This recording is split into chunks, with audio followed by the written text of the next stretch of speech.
നമ്മുടെ പെട്രോളിന്റെ വില 50ലേക്ക് ഇടിയുമെന്ന് പ്രവചനം. ഒരുപാട് നാളായി നാം എല്ലാവരും കേൾക്കുന്നതും പലവരും വാഗ്ദാനം ചെയ്തതും അല്ലെങ്കിൽ ആകാൻ ആഗ്രഹിക്കുന്നതുമായ ഒരു കാര്യമാണ് ഇന്ധനവില ഒരു 50ലേക്ക് എത്തുക എന്നുള്ളത്. പ്രത്യേകിച്ച് പെട്രോളിന് നമ്മുടെ കൂടുതൽ ആവശ്യങ്ങൾക്കായി നാം ഉപയോഗിക്കുന്നത് പെട്രോൾ തന്നെയാണ്. അതുകൊണ്ടാണ് ഡീസലിലേക്ക് പറയാതെ പെട്രോൾ വില 50ലേക്ക് എത്തണമെന്ന് പറയുന്നത്. അപ്പോൾ അത്തരത്തിൻ്റെ രീതിയിലായിട്ടൊരു പെട്രോൾ വില 50ലേക്ക് എത്തുമെന്നൊരു പ്രവചനം നടത്തിയിരിക്കണം. ഇത് വെറുതെ പ്രവചനമൊന്നുമല്ല, ഡാറ്റകൾ ഇഴകീരി പരിശോധിച്ചിട്ടാണ് ഈ ഒരു വസ്തുത. അത് ഒരു ഏജൻസിയും ഒന്നുമല്ല, അന്താരാഷ്ട്ര ഏജൻസികൾ, ഒരു 2 or 3 അമേരിക്കൻ ഏജൻസികൾ ഉൾപ്പെടെയുള്ളവർ പറയുന്നതാണ്. അതുകൊണ്ട് തന്നെ നമുക്കിത് ഏകദേശം വിശ്വസിച്ച് പോകാം. സാധാരണയായി അന്താരാഷ്ട്ര മാർക്കറ്റുകളിൽ ക്രൂഡ് ഓയിലിന്റെ ബാരലിന് വില കുറയുമ്പോഴാണല്ലോ നമ്മുടെ നാട്ടിലും പെട്രോളിന് വില കുറയുമെന്ന് പറയുന്നത്. കുറയുമോ കുറയാതിരിക്കുകയോ അത് എനിക്കറിയില്ല, അതല്ല, അത് നിങ്ങൾ കമന്റ് ചെയ്യുക. അപ്പോൾ അത്തരം രീതി അന്താരാഷ്ട്ര മാർക്കറ്റിൽ ബാരലിന് പെട്രോളിന് വില കൂടുമ്പോൾ അല്ലെങ്കിൽ ക്രൂഡ് ഓയിലിന് വില കൂടുമ്പോൾ നമ്മുടെ നാട്ടിൽ ഇന്ധനത്തിന് വില കൂടും എന്നാണ് പറയുന്നത്. അതേപോലെ തന്നെ ഇനി വരും വർഷങ്ങളിൽ $80 ബാരലിന് $80 എത്തിയിരുന്നത് $50 അല്ലെങ്കിൽ $58 അല്ലെങ്കിൽ $55 ഒക്കെ ആകാൻ സാധ്യതയുണ്ട് എന്നാണ് കൃത്യമായ കണക്കുകളുടെ ഒരു ഇതുകൊണ്ട് അവർ സമർത്ഥിക്കുന്നത്. ഇഴകീരി പരിശോധിച്ച കണക്കുകൾ കൊണ്ട് അത് സമർപ്പിക്കുന്നത്. അതുകൊണ്ട് തന്നെ നാം ഒരുപാട് നാളായിട്ട് ആഗ്രഹിക്കുന്ന ഈ ഒരു കാര്യം ചിലപ്പോൾ നമ്മൾക്ക് സംഭവിച്ചാലോ എന്ന് പ്രതീക്ഷിച്ചുകൊണ്ടാണ് നിങ്ങളുമായി ഈ കണക്ക് ഞാൻ വയ്ക്കുന്നത്. തികച്ചും മാധ്യമ വാർത്തയുടെ അടിസ്ഥാനത്തിലാണ് നിങ്ങളുടെ ഈ വീഡിയോ പങ്കുവയ്ക്കുന്നത്.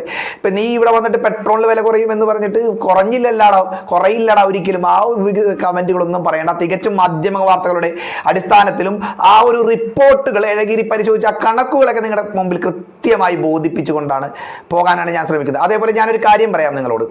അതായത് ഇന്ധന വില കുറഞ്ഞാൽ ഉണ്ടാകുന്ന സംഭവം എന്താണ്? അവശ്യ സാധനങ്ങളുടെ വില, ഗതാഗത ചിലവ്, പണപ്പെരുപ്പം തുടങ്ങിയവർക്ക് വളരെയേറെ ശമനം ഉണ്ടാവും. അതായത് ഇന്ധന വില കുറഞ്ഞു കഴിഞ്ഞാൽ. അത് മാത്രമല്ല ഉപയോഗ വർധനവുണ്ടാവും, നമ്മുടെ GDP കാര്യമായ വർധനവുണ്ടാവും. അപ്പോൾ ഇന്ധന വിലയെ അടിസ്ഥാനമാക്കിയിട്ടാണ് നമ്മുടെ ജീവിതത്തിലെ 90% സാധ്യതകളും അല്ലെങ്കിൽ ജീവിത നിലവാരം ഉയരാൻ തന്നെ സാധ്യത.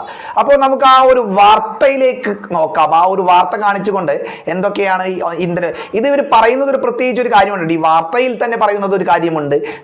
സർക്കാരുകൾക്ക് കോളടിച്ചു, ജനങ്ങൾക്കോ അതായത് ഇന്ധന വില കുറയുന്നത് കൊണ്ട് സർക്കാരുകൾക്കും എണ്ണ കമ്പനികൾക്കും കോളടിച്ചു എന്നും പ്രത്യേകിച്ച് കേന്ദ്ര സർക്കാരിനും അതേപോലെ സംസ്ഥാന സർക്കാരിനും നികുതിയുണ്ട് കോളടിച്ചുവെന്നും നമ്മുടെ സാധാരണക്കാരുടെ ജനങ്ങൾക്ക് ഇത് കോളടിക്കുമോ എന്നുള്ളൊരു ഒരു അനാലിസിസ് ആണ് ഇവിടെ നടത്തുന്നത്.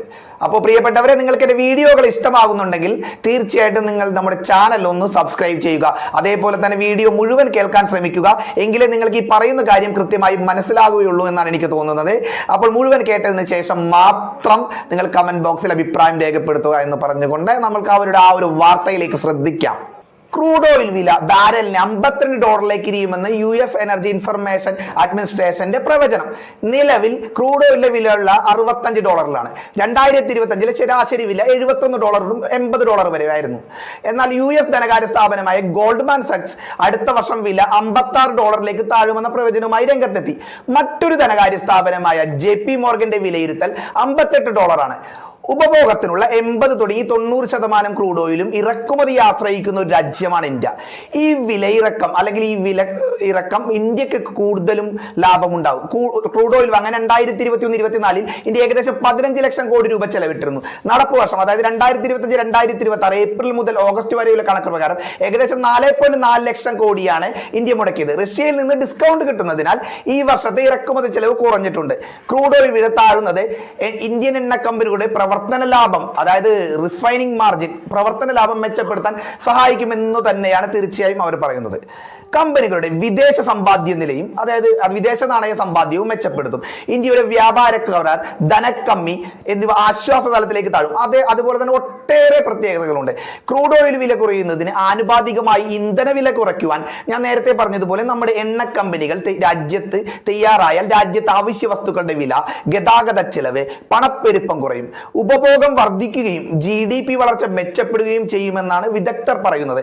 കേന്ദ്രത്തിനെ കാത്ത് ലോട്ടറി എന്നാണ് ഈ ഒരു മാധ്യമ റിപ്പോർട്ട് പറയുന്നത്. കേന്ദ്ര സംസ്ഥാന സർക്കാരുകളുടെ മുഖ്യ വരുമാന സ്രോതസ്സുകളിലാണെന്നാണ് ഇന്ധന നികുതി ഉൾപ്പെടെ 2013-14 1.53 ലക്ഷം കോടി രൂപയുടെ വരുമാനം നേടിയ കേന്ദ്രം നികുതി കൂട്ടിയത് വഴി 2001-2022 4.92 ലക്ഷം കോടിയായി ഇത് ഉയർത്തിയിരുന്നു. പിന്നീട് എക്സൈസ് നികുതി കുറയ്ക്കാൻ കേന്ദ്രം തയ്യാറാവുകയും വരുമാനം 2024-25 4.15 ലക്ഷം കോടിയായി കുറയുകയും ചെയ്തു. ഈ വർധനയുടെ ഭാരം ജനങ്ങളിൽ അടിച്ചേൽപ്പിക്കാതെ എണ്ണ കമ്പനികൾ സ്വയം വഹിച്ചതിനാൽ പെട്രോൾ, ഡീസൽ തുടങ്ങിയവയുടെ വില കൂടിയില്ല എന്നാണ് പറയുന്നത്. എന്നാൽ ക്രൂഡ് ഓയിൽ വില ഇനിയും ഇടിയുമെന്നാണ് പ്രവചനങ്ങൾ. ഞാൻ നേരത്തെ പറഞ്ഞതുപോലെ പല കമ്പനികളും പ്രവചനങ്ങൾ ആ ഒരു സമയത്ത് വരുമാനം കുറയാതിരിക്കാൻ വീണ്ടും എക്സൈസ് നികുതി കേന്ദ്രം കൂട്ടിയേക്കാമെന്നാണ് മാധ്യമ വാർത്തകൾ. അങ്ങനെയെങ്കിൽ ക്രൂഡ് ഓയിൽ വില കുറയുന്നതിന് ആനുകൂല്യം ജനങ്ങൾക്ക് കിട്ടില്ല എന്നും ഈ മാധ്യമ വാർത്തയിൽ പറയുന്നു. അല്ലെങ്കിൽ നികുതി ഭാരം സ്വയം വഹിക്കുവാൻ വീണ്ടും നേരത്തെ ചെയ്തതുപോലെ എണ്ണ കമ്പനികൾ തയ്യാറാകേണ്ടി വരും. നികുതി കൂട്ടേണ്ട എന്നാണ് കേന്ദ്രത്തിന്റെ തീരുമാനമെങ്കിൽ പെട്രോൾ, ഡീസലിന്റെ വില തീർച്ചയായും കൂടും. അതായത് 50ലേക്ക് ചിലപ്പോൾ എത്താം. ഒരു വർഷത്തിലധികമായി മാറ്റമില്ലാതെ നിൽക്കുന്ന വിലയാകും താഴേക്ക് ഇറങ്ങും. കഴിഞ്ഞ ഒരു വർഷമായിട്ട് വലിയ മാറ്റമില്ല എന്നാണ് എനിക്ക് തോന്നുന്നത്. കേരളത്തിന്റെ നികുതി, ഇതിനകത്ത് കേരളത്തിന്റെ നികുതി നമുക്കൊന്ന് നോക്കാം. നിലവിൽ കേരളത്തിന് പെട്രോളിന് 107.48 ഡീസലിന് 96.48 രൂപയുമാണ് വില. 8% വിൽപ്പന നികുതി, ലിറ്ററിന് 1 രൂപ അഡീഷണൽ വിൽപ്പന നികുതി, 1% സെസ്, ലിറ്ററിന് 2 രൂപ സോഷ്യൽ സെക്യൂരിറ്റി സെസ് എന്നിവയാണ് സംസ്ഥാന സർക്കാർ ഈടാക്കുന്നത്. ഡീസലിന് 22.76 വിൽപ്പന നികുതി, 1 രൂപ അഡീഷണൽ വിൽപ്പന നികുതി, 1% സെസ്, ലിറ്ററിന് 2 രൂപ സോഷ്യൽ സെക്യൂരിറ്റി സെസ് എന്നിങ്ങനെയാണ് ഈടാക്കുന്നത്. പെട്രോളിയം മന്ത്രാലയത്തിന് കീഴിലെ petroleum planning and analysis cell വ്യക്തമാക്കുന്നത്. അപ്പോൾ ഇത്തരത്തിൽ രീതിയിലാണ് വ്യക്തമാക്കുന്നതായിട്ടാണ് ഇത്. തികച്ചും മാധ്യമ റിപ്പോർട്ടുകളുടെ അടിസ്ഥാനമായിട്ടാണ് ഞാൻ ഇത് പറയുന്നത്. അവരുടെ റിപ്പോർട്ട് കുറച്ച് പരിശോധിച്ചു കഴിഞ്ഞാൽ മനസ്സിലാകുന്നത് ഈ ഒരു റിപ്പോർട്ടാണ്. അപ്പൊ ഇന്ധന വില എങ്ങനെ 50ലേക്ക് എത്തുകയാണെങ്കിൽ നാം എല്ലാവരും നമ്മുടെ രാജ്യത്തെ തന്നെ ഒരു കുതിപ്പിന്റെ, നേട്ടത്തിന്റെ, GDP-യുടെ തന്നെ വളരെയേറെ ഒരു വലിയ വർധന ഉണ്ടാകും. അതേപോലെ അവശ്യ സാധനങ്ങളുടെ വില, പടപ്പെരുപ്പും ഒക്കെ ഇല്ലാതാകും. നമ്മൾക്ക് എല്ലാവർക്കും നല്ല രീതിയിൽ ജീവിക്കാൻ കഴിയും എന്നുള്ളൊരു വാർത്തയായി എനിക്ക് തോന്നി. അപ്പോൾ നിങ്ങളുടെ അഭിപ്രായം, ഞാൻ വീണ്ടും പറയുന്നു, തീർത്തും മാധ്യമ റിപ്പോർട്ടുകളുടെ അടിസ്ഥാനത്തിലാണ് ഈ വാർത്ത നിങ്ങളുമായി പങ്കുവെക്കുന്നതെന്ന്. അപ്പോൾ നിങ്ങൾ ഇതിന്റെ അഭിപ്രായം തീർച്ചയായും കമന്റ് ബോക്സിൽ രേഖപ്പെടുത്തുക. മറ്റൊരു വീഡിയോയുമായി കാണുന്നത് വരെ എല്ലാവർക്കും ബൈ. അതേപോലെ തന്നെ കഴിയുമെങ്കിൽ വീഡിയോ ഇഷ്ടമായെങ്കിൽ മാത്രം നമ്മുടെ ചാനൽ ഒന്ന് സബ്സ്ക്രൈബ് ചെയ്യുക നിങ്ങളോട് അഭ്യർത്ഥിക്കുന്നു. അപ്പോൾ അടുത്ത വീഡിയോയിൽ കാണുന്നവരെ എല്ലാവർക്കും ബൈ.